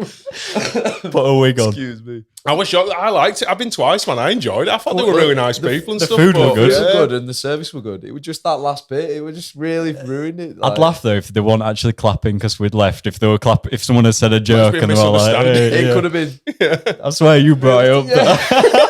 He's stoking flames. He's just like, Some were like, they fucking clapped us out. I go every week. I mean, Jordy were like, Jordy wanted to go back in, didn't he? yeah. Jordy's like, I'll go back in and say something, mate. Like, Jordy, what are you going to say? What the fuck have you clapped us out? Oh, God. that's too funny, man. I'm dying over here, boys. Maybe Hickory isn't all that bad. though. No, I Maybe thought it it's were all right. Yeah, but yeah. yeah, definitely American barbecue Yeah. food, Asian food, definitely. I'm not a fan of like carveries and stuff. They're No. not my bag at all. Like, I don't know whether it's just because we had them every Sunday as a kid or whatever. Yeah. But now when I just think about it on a Sunday, I'm like, I would much rather go and have something spicy. Yeah, you know, yeah, like, No, I get that. yeah. What's your go-to curry? Do you have Oh one? man, I like madrasses, man. I like Yeah, the like Madras. quite the hot, Madras. you know. Like Yeah. I draw a line at Vindaloo's and stuff. Like when I lived in Dewsbury, like you can get some pretty decent curries around Yeah. there, but they just pain. Like it's like Yeah, nice yeah. food. It tastes nice at first couple of mouthfuls, but then when it starts settling into your mouth, it's like you're swallowing lava. I've had a few Vindaloos. And Yeah. Yeah. Have there's- you seen the duet boomer on Instagram? No. Oh, I'll show you all after this.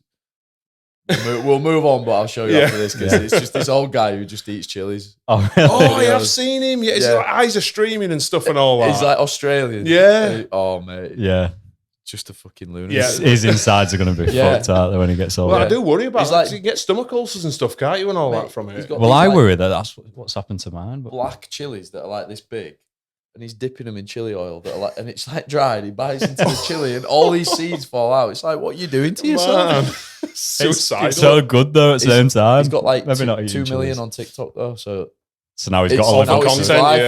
Yeah. Now it's his- Commit to the bit. exactly. Yeah. That's it. Once you've done that, everyone wants to see that. Yeah, don't they? yeah, you exactly. you start eating a fucking normal burger or whatever. Everyone's Yeah. like, where the fuck's Well, the that's what I was chilies? going to say about social media before as well. Do you feel like if you get too pigeonholed, when you kind of, if you try and branch away from that, are people just going to dump you? Maybe Is it so, that yeah. fickle? You know, like I suppose it is. Yeah, it is. People want you to stay in your lane, don't they? Like when you get to a certain point. yeah, Yeah.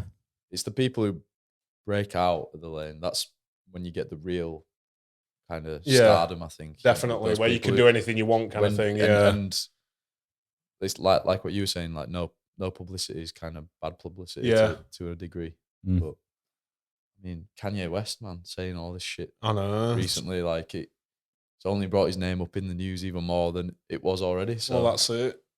I used to. I'm a massive fan like Ozzy Osbourne and stuff from back in '80s Yeah. and '90s and stuff, obviously, and that's what Sharon were brilliant at. You know, everyone sort of looked at him as this bit of a bumbling idiot on Osbourne's and stuff, Yeah. but yeah, they forgot that Mate. like she was just a master of publicity. You know, Yeah. she just showed all that stuff because it was Always there. hilarious. so You know, Yeah. funny, so good, man. so funny. Yeah. Have you ever seen any videos from that? I have. The yeah, Osbournes, yeah, yeah. So funny, mate. It's still funny now, and it's like 20 Yeah. years because I watched that when it were on MT. I used to watch that season by season. Yeah. I look at it now, and it looks like it's filmed on a potato, and I'm like, am I that Yeah. old? Actually, like I remember watching that like when it were on TV. Yeah, you know, yeah. But yeah, and then he brought an album out after that, and then he did a tour and everything, and I had Yeah. tickets for him like 4 times, and he kept falling off his quad bike or doing something like that. You know, so I never got to see him, but yeah, that's mad. Is that?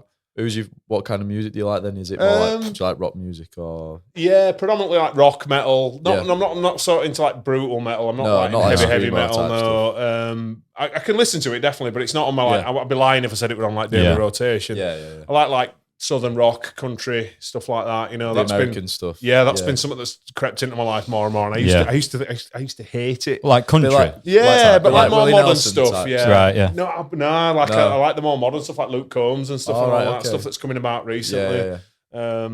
He's huge in America, isn't He's he? massive, Yeah, yeah. We yeah. were going to try and get tickets for him, but they sold out in like a second over here. It was Did literally they? like 1 or 2 seconds. It I almost didn't realise he completely was sold so out. big over here, but It's mad, isn't it? yeah. But yeah, and because the thing is, his country has gone more rock now. I think like American country music, like from old like Willie Nelson, like Dolly Parton, stuff like Slow, that. like- That were all sort of like more gospel-y American Yeah. sort of. I wasn't really into that, but then as it started going that way, but I don't know whether that's an age thing or not.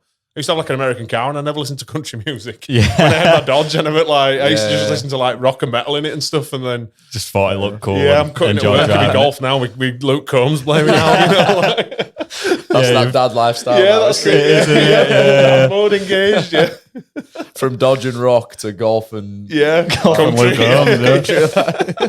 Dad life activated. nice. Yeah. I like it. Mm. So, you've mentioned cars a couple of times, and obviously saying that you had a Dodge. Yeah. Have you always been into your cars? Yeah. I didn't even really want to learn to drive until I saw a Ford Capri. If you've ever seen one of them Yeah, before, yeah, it's no, a I know, really yeah. old car. Like, Yeah. I learned to drive to buy a Ford Capri Wow. because at that point you can get a Ford Capri for like 800-900 quid. Right. So I remember Wow, all my mates were buying like Fiestas and stuff and all that when they passed the driving test, and I bought a 1984 Ford Capri. Nice. It's like Def Leppard and Prince blaring out of it driving up. Did you have a different Love coloured that. door on that, or am I imagining No, you that telling me was a that? story my mate. Oh, right. He had a Cinquecento or Fiat 500 Right. more back Like then. the classic in between is. Yeah, that's exactly that. Yeah. But it actually did have a different coloured panel on it like that. And he like, I keep getting pulled over. You know, like, why do you think you keep getting pulled over? You're driving that round at 3 o'clock in the morning. Yeah. And he'd wired his dad's house speaker up in boot as well. So it had like Oh, a full, God. like but only one. So it wasn't in stereo. So if you're playing music, you'd only get one half at song. It was so ghetto. He's like, I keep getting pulled over. I'm like, you're driving home from cockpit in a car with a different coloured door on it. Like, Yeah. honestly. You asked him for it. It had a net back seat as well, that car. Right. Google it, yeah, honestly. Yeah. They had 2 normal seats in front and then the back seat were like a hammock. I'm not shitting you, honestly. And it were like that from factory as well. Right. Bloody hell. Yeah. What, the Fiat? Yeah, I'm sure it was like a Fiat Cinquecento or something like that. Yeah, I'm sure it was. That sounds like an Italian thing to do. Like, Yeah. do you know what I mean? He used to smoke a lot of weed as well, and he went, oh, man, I swear I did a 360 in it overnight. And I'm like, you didn't? I was just like, you didn't? He's like, no, I come to this car park and I yanked it and I got all the way around. I And thought I'm you like, meant you in the- didn't? I thought you meant in the hammock in the background. It's just hammer going all the way around. Spinning around. He said he in the had 3 hammock. lads in back, so it were heavier, and he said, I swear I got it all the way around. I'm like, you didn't, mate. I don't Bullshit, believe in yeah. that, you know. It's like Jay off in between us. That. Yeah, Yeah. fully. So what did you get after that? I take it you got the first car when Yeah. you saw it. I got my first car when I lived at home and They stuff. must be worth a lot of money now. If you'd have kept it. I like sold tens my of last one thousands. for like 1,100 quid. You can't get one for like under $5,000 now, Oh, even they're if about it's £5,000. rotten. Yeah, and right. that Fucking would hell. run in as well with that one, so it probably Wow. would have been 5 to 10 grand. But Yeah. obviously that was while I was working. When I left college, obviously, and I got my job, I bought the cars, obviously. But then when I started tattooing, I didn't have a lot of money, so I had to get shut of it. I needed something more reliable, so I got like a little Clio, flying around in that for a little bit, and then I bought. When Carly passed the driving test, she needed that for work, so obviously I needed to buy something. So I thought I don't want to buy a shed. Yeah. So I went over to Bradford and I bought a 1999 E46, I want to say, Beamer. I can't remember the Right. differences anyway. Oh, nice. It was a cool one, if you know what I mean. Yeah, But yeah. man, it had like 180,000 miles on it. It was destroyed inside. Like the kind Yeah. of square. Yeah, like the square ones. old school one, Yeah, the yeah. 90s one. And I drove that for like, to be fair, it was bulletproof reliable. Yeah, I yeah. drove that for like, I don't know, at least a year maybe. And Right. then then I turned 25 and then that's when I bought a Mustang. Because you can't insure American cars till you turn 25. Like it's like a standard. Really? I think you can if you're loaded, you know, like if Right, you go to yeah. one of those specialist brokers, but Yeah, most they do. American car insurance policies, they won't touch you till you turn 25. Right. So yeah, That's I bought a interesting. Mustang, yeah. I ran that for a couple of years and then I bought a Camaro. I had Camaro for Like a newer. yeah, newer Bumblebee, Chevy. you know, from Yeah, yeah, yeah, the Transformers, Chevy but it was Tran- black, yeah, it Yeah. was a black one. Oh wow. I used to park it in Ossett bus station if you ever saw it walking around. It, Nah. it ran air ride and everything. Yeah. Fucking hell. What the Spent an hell? absolute fortune on it. I can imagine. Yeah, and then one of my clients bought an RS5 and he let me drive it, and I was like, "Oh man, I want one." So I Right. sold my, like I said, really impulsive at that point in my life. I sold my Camaro, and then within a month bought RS5. Yeah. And then within 4 weeks, they broke in my house for keys. No. Yeah, so obviously like. Oh, And fucking fully hell. did a number on my house and everything, snapped Right. all locks and everything, wandering around downstairs, didn't give a shit that we were in house or anything. Fucking It hell. was only when I got up, well, Carly woke me up, she went, someone's downstairs. I was like, what? So obviously, as I stood up, I'm Yeah. massive, so you heard the floor, you know. Yeah, Yeah. So they yeah. obviously like chipped out of the house. Right. Oh, man. We live in a semi-detached, so I looked out of my semi-detached window and they were going through my wallet on drive. I had about 60, 70 quid in it. So rather than taking the 30 grand RS5, they thought it'd be best to divvy up the money that were in my wallet, which gave me enough time to get downstairs, obviously. I pulled the door back. They saw me, shit themselves and legged it, obviously. So they didn't take the car? No, they didn't take the car. But to be honest with you, I wish they had done it because they had my keys. So, and obviously, mate, you're just Audi, paranoid at that they're point. a nightmare to recode them as well. Yeah. Like I rang Audi emergency number and they were like, we'll have to send out an Audi tow truck. They have to put it on something called dollies, you know, like these wheel clamp things so they can push it onto low loader. It costs that sounds like a headache. 1,100 quid in 2 hours it costs. That was for auto locksmith, for house locksmith and everything. I just thought, do you know what? I love the car, but I aren't dealing with it. Causes enough trouble. I live in city in Leeds as well. Like I live literally a mile and a half out of city centre, so there's a lot of people moving about. And I just thought, if it ain't these dickheads, it's going to be another set in another month. So I just thought, I'm not getting short. Yeah, and then shortly after that, we're having Georgia anyway. So I'd have had to get RS6. I'd had to get something bigger. Big enough. Yeah, definitely. But even that made me win some fuel bills at that point. Like, I bet, I cannot even describe. Everyone used to say to me, "You used to have a Mustang. How are you bothered about an My RS5?" mate had an S3, and that were worse. An S3, and he were at petrol station every 2 days. Like, Honestly, the worse than American things. They really are. Yeah. They're way worse than he was American spending cars. so much money on petrol. Yeah. It's crazy. I couldn't believe it. I think I was doing about 65 quid a week. Yeah. 65, 70 quid a week, and that would being careful. Well, he drove like a dickhead, so he was spending more than that. Like, easy, I believe it. Easy. The number, I've never known not like them. And then I bought. Well, I say I got more sensible. I bought the Charger because it's a 4-door muscle car. It's one that police use in America. Have you seen them? Four-door ones. But I couldn't find one over here, so I got a vehicle importer to source it for me in America. Right. So I did really well on it though. It was quite economical because obviously pound was still worth something at that point. And COVID hadn't happened yet, so you got a decent importing deal were on easy. it. I got a really good deal, and I sold it for a bit of a profit. Not a lot. I got like $1,000 maybe, which is a bonus on a car, isn't it? Yeah. Pays back at least like a little bit of what you spent on it, doesn't it? Definitely. Like, and I only sold it because I passed my motorbike test as well. Like I just didn't. I didn't feel You're like big I into needed. your bikes as well. Yeah, that's it. I'm into my bikes. So what have you got? Harley. I've got a 1993 Harley Davidson. Yeah. Oh wow. Soft tail. Nice. I'll pretend I know what that means. But Terminator bike. You remember Terminator 2? Did you ever see? Yeah, I can picture it. That bike. Yeah, like a massive, noisy, smelly old bike. Yeah, basically. Sick. Wow. But they're not as committal. I can imagine you riding it. Do you know what I can, yeah, definitely. Redneck special looking thing, yeah. They're a bit less committal bikes. It's like you don't have to worry about them as much. Like cars, you're always like, where am I going to park it? You know, like whereas with bikes, it's easy. You know, park it anyway. And you're only riding it like 5 months a year anyway, so 4 or 5 months a year. So it's not like committal. Do you go like full leathers, full job? I've got like Kevlar jeans, right? So they've got lining in them and stuff, so you can still wear jeans. Then you can get like these undershirts, so you zip them up, and then you can put like a normal clothing over the top. Oh, I thought about it, but it's a bit 80s. I didn't really want leather chaps and all that. So I just I basically wear what I'm wearing now. Yeah, I just put like a shirt underneath it. It's really good stuff. Yeah, you can, and it keeps you warm and it keeps you safe as well. But thing is, man, you're coming off a bike, man. You fucked anyway. Exactly. Yeah. Everyone says that.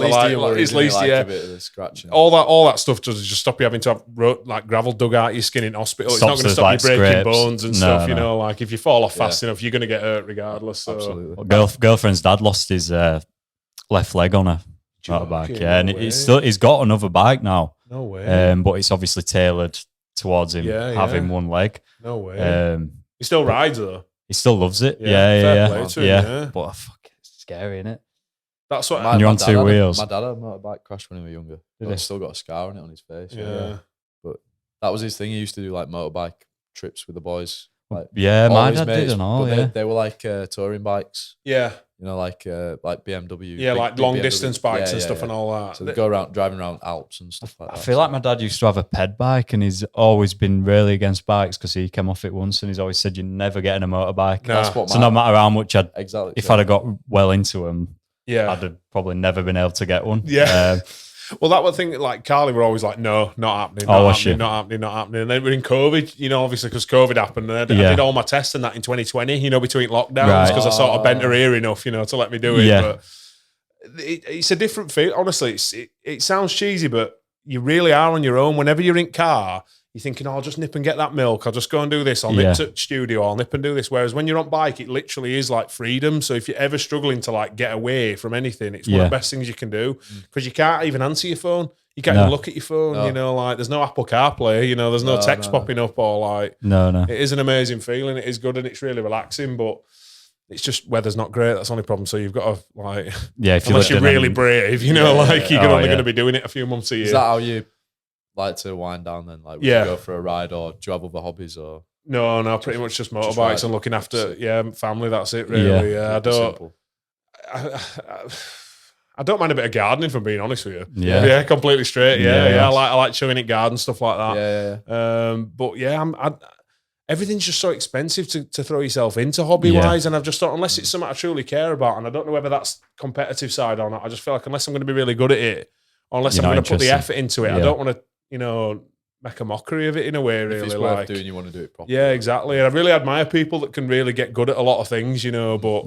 For me, it's always just been like tattooing. Tattooing and drawing. I feel like that's how you really get good at something, though, innit? You need to kind of focus in on that. And it's called shokunin in Japan, if you look into it. Shokunin, it's a person that only does one thing and becomes really good at it. Yeah, there's a Netflix documentary called Jiro Loves Sushi. Yeah. And it's about a guy that opened a Michelin, he wanted a Michelin star to start off with, but he's a Japanese sushi chef, and he literally just threw his life into it. Right. And that's basically Shokunin. If you look it up online. I only found out recently, Michelin star. It is the same as the tire company. Yeah, that tripped me out when I heard that. Yeah, it's the same. Yeah, it's the same. It's the same thing. one. Swear down. Mm-hmm. What Michelin, the tire company, give out Michelin stars? Yeah, it's under the same company. Is it? It was something to do with, so strange. When they used to do like travel guides and maps for UK, right, or different countries. If you were going on driving holidays, it was something about the starred restaurants. Yeah. So they'd give all the best. Yeah, the best ones would get a Michelin star. Yeah. Right. If you were driving around France or something in '70s, like in your Jaguar E-Type, I guess that's what it was. That's what you were looking for. Yeah. That tripped me out. That. Yeah, I think that's funny. I was going to say as well, obviously, Wolf Supps podcast. Yeah. We do a little bit of fitness here and there. Yeah. So, believe it or not, how do you keep fit like that? Do you go to the gym? Do you go walking or do a little bit of walking with dogs and stuff and all that? But I'll be honest with you, my fitness is shocking. Fair enough. No, I've got to be honest, man. I knew we'd end up talking about it at some point, obviously on podcast, but. It's not obligatory, like. No. I want to talk about it, definitely. Yeah, I want to talk about it, man. Like, I were a PE dodger at school, man. You should have seen me. That guy. Like activity. And man, when you're my height and you see yourself run, I promise you'll never want to do anything like that again in your life. Like maybe a bit of swimming because it's just your head. You make a good basketball player. Though. I was just about to say, did you ever dabble in like basketball? No. And people were you always tall from a young age? Or? Yeah. Which I just flew up. I got to like 13 and just started getting taller and taller and taller. But a lot of people in my family are tall as well. I don't know. It just came out of nowhere. Just genetically, My granddad was like 6'3", and he was born in like 1910. Which were really tall for that time. So do you ever think you'll change and get into fitness and stuff like that as you get older? I think about it. I do a bit of stretching when I get home from work and stuff. Obviously, like for my shoulders and my back and that. So maybe that could count as something as well. Definitely, no idea, but if you don't, it's good for longevity. Yeah, but mate, honestly, riding a motorbike will keep you fit as well. That kind of stuff. Stretching, mobility work. It's just I feel like it's best way to be. I think, especially when you sat down for a living as well, you just hunched over all the time just to get home. Like, so one of my clients was telling me, just hang off a bar. You were like, you won't believe what that'll do for you. Yeah, just like to decompress your spine and everything. Your shoulders and your back. Yeah, I should definitely do more though. I am careful-ish with what I eat. Yeah. When I were like in my late-ish, ish, I'm not going to say I'm not like takeaways every night. And When I first moved out and moved into the flat that we lived in, we were terrible. Like diet was shocking. Like Carly were always half decent, but me portion-wise were just awful. There were 2 of us and I were cooking for 6. And I got really big. Like I got up to like 20 plus stone. Yeah. I naturally sit at like 18, 19 anyway, but like I pushed well over 20. I got to like 21, 22. There's a photo in studio if you've seen it. I mean, when I've I was seen like it. 24. We curly hair. Yeah, we curly hair. Yeah. And I'm biggest I probably ever wore on there. Right. And I felt like really sluggish, tired all the time and stuff. I used to smoke between like 20 and 40 cigarettes a day. Yeah. Yeah, That like don't help. really, really bad. Yeah. So if Have you I, cut that now? or yeah, is it- yeah, just vape now. Yeah, I'm just one of Nice. them vape guys. At least better than smoking though. Well, that's it. Everyone, I mean, thing is as well, I've been vaping since it was like, do you blow, bro? You know, when everyone was doing like massive clouds and all that. Like, that's when I started vaping. Fucking cloud machines. Yeah, you know, when it were like, when it were like all in Early that on. scene early on. Yeah. And Now every fucker vapes. now don't they? everyone vapes, and I've not noticed any difference in my health for it, to be honest. Yeah, I No, definitely feel no. better for it than anything. You Yeah. know, like when I was smoking, I used to get chest infections. I used to be like, Well, we got that in Thailand. Obviously, you can't vape in Thailand. It's illegal. is it really? It's illegal. Yeah. No way. You could buy a vape, but Yeah. You don't want to risk that. you don't want to risk Thai like 10 police. years in Yeah. prison, do you, Yeah. for No for way. vaping? So, That'd be a bad way to go down, wouldn't it? Jesus Christ. At well, least yeah. get caught with something good on you. I Imagine know. going down for a vape. Like, Well, we bought one and we were like, no one vapes there. You just don't see vapes, but we felt sketch vaping. But we just Where did you ended buy up one buying from? cigs.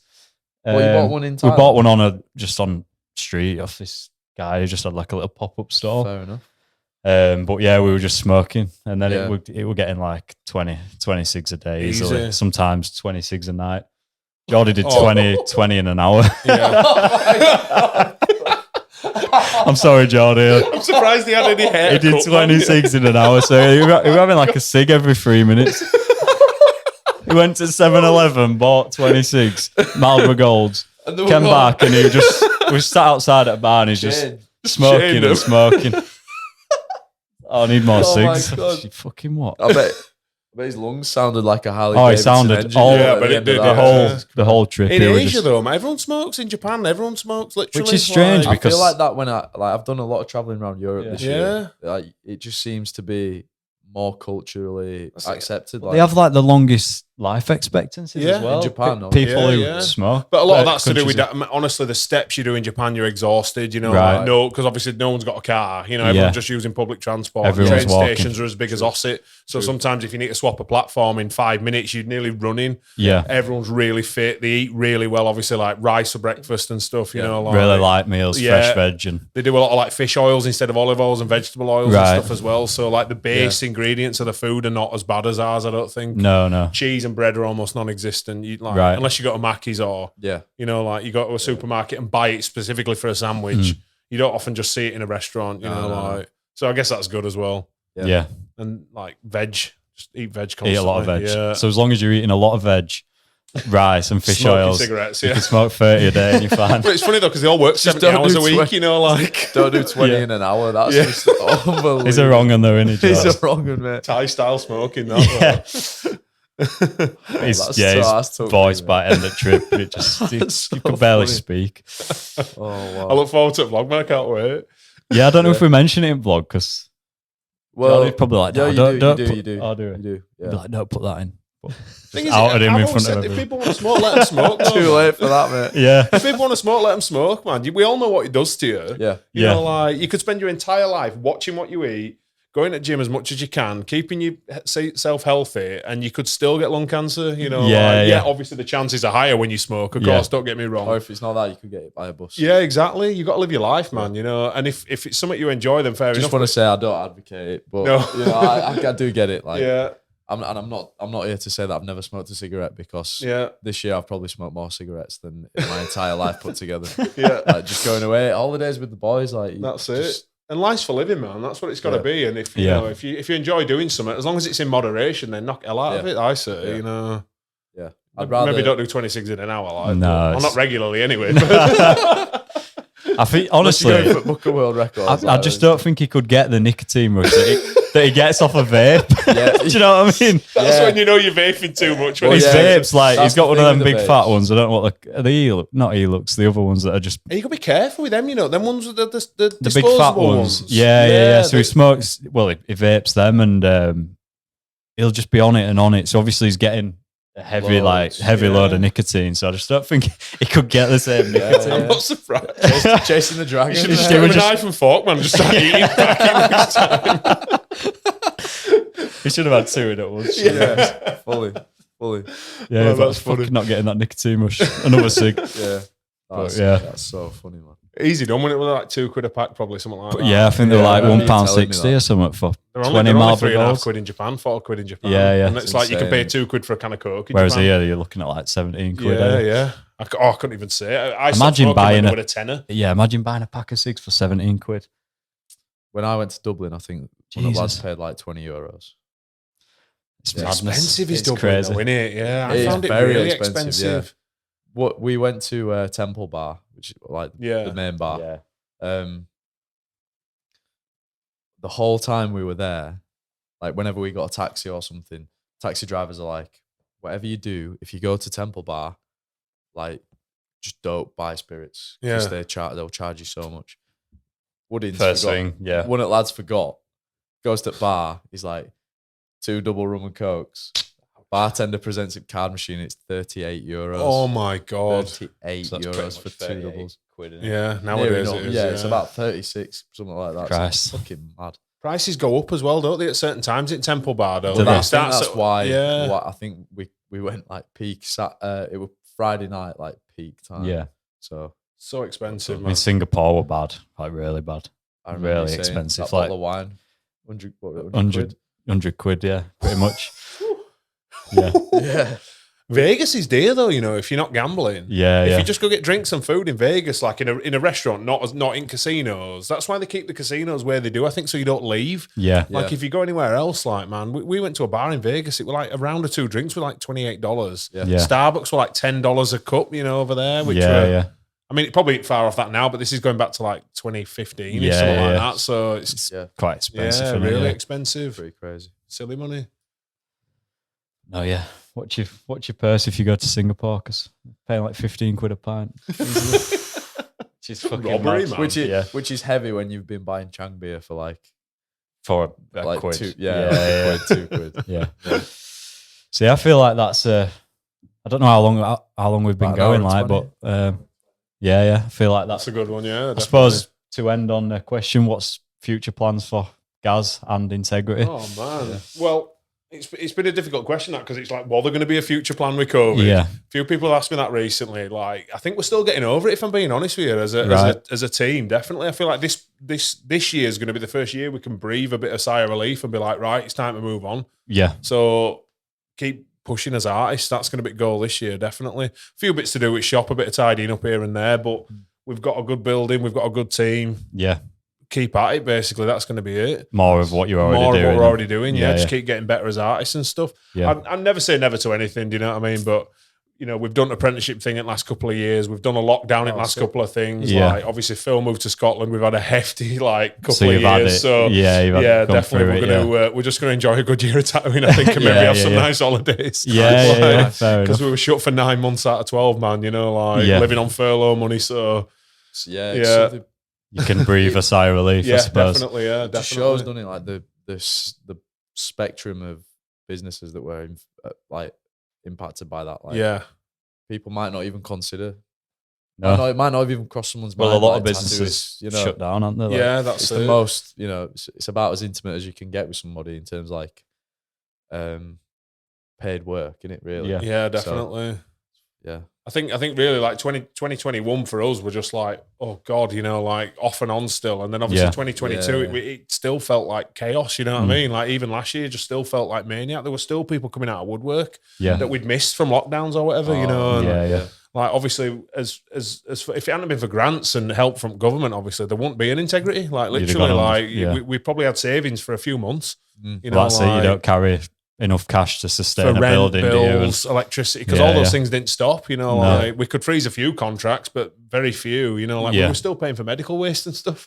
You know, Yeah, like and yeah. the bin wasn't even getting used. You know, like Well, if you've got contracts with them, they're not going to They're say, not- "Oh, they're it's giving all right." monkeys, yeah. No, do they fuck? Because they're getting shagged one way or another, innit? Probably yeah, so, exactly. yeah. Yeah, Back that's in it. somewhere, So it was just one of them things. So we Yeah. just, you know what, it was like this last couple of years, just like let's get on top, and then now this year we're just we've all got Enjoy holidays yourself. booked. Yeah. We're all gonna have some time off. You know, like we're all gonna just like have a normal year in tattooing again. Yeah, Because yeah. it's funny, I think people who started tattooing in the last few years probably don't even know what normal tattooing's like. No, Which no. is mental to think that, you know, like Yeah. Alex and Mickey who work with us, obviously they've only been tattooing a few years. Yeah. They've never known it normal. Yeah, you know, yeah. like they've only known this weird world that Chaos. comes after. Yeah, so yeah. just be nice to settle down and have a great year's tattooing, do Yeah. some nice stuff, have some holidays. Yeah. And chill. Yeah, yeah. and chill a little bit. What about future for yourself? Oh man. Any more little ones or? No, I don't think so. I mean, 35 now. I don't know whether I'd want a tiny baby heading towards 40. It's something we toy with here and there. Right. Yeah. I'm never saying never, man. Do you know what I mean? But that one's nearly a never. Right. That one's nearly a never. So just enjoy life. Yeah, definitely. Get away and keep doing his house up. That's the plan as well. Keep getting the house to where it needs to be and that. And nice. we're never bothered about moving or anything like that. We kind of bought us home, if you know what I mean. Yeah, it's not massive, but I don't want it to be. You know, like just enjoying life, man. Yeah, good That's stuff. it. Yeah, good just stuff. enjoying life. Well, it's been a pleasure chatting. It's been to an you. absolute pleasure, really guys. enjoyed it, Yeah. Thanks for as having well, me. mate. Yeah, definitely. We should probably say like tell people to check it out. Yeah, if you want to find Gazz, Yeah. where are we looking? Instagram and Instagram, Integrity Tattoo Lounge on Instagram. Yeah. There's Gazz Integrity Tattoo, my page. We've got a website, but no TikTok, Snapchat or anything like that. But just simple. Google Integrity Tattoo in Offset and you'll find it. Yeah, so if you want some sick tattoos, yeah, you might be waiting a while. But be worth the wait. it's worth the wait. That's Yeah, it. You get to chat to Gazz for however long and all, which is always yeah, a bonus, definitely. Yeah, cheers for coming on, Gazz. No, my pleasure, guys. Thanks for having me. I really enjoyed it. Good stuff. Happy days, boys.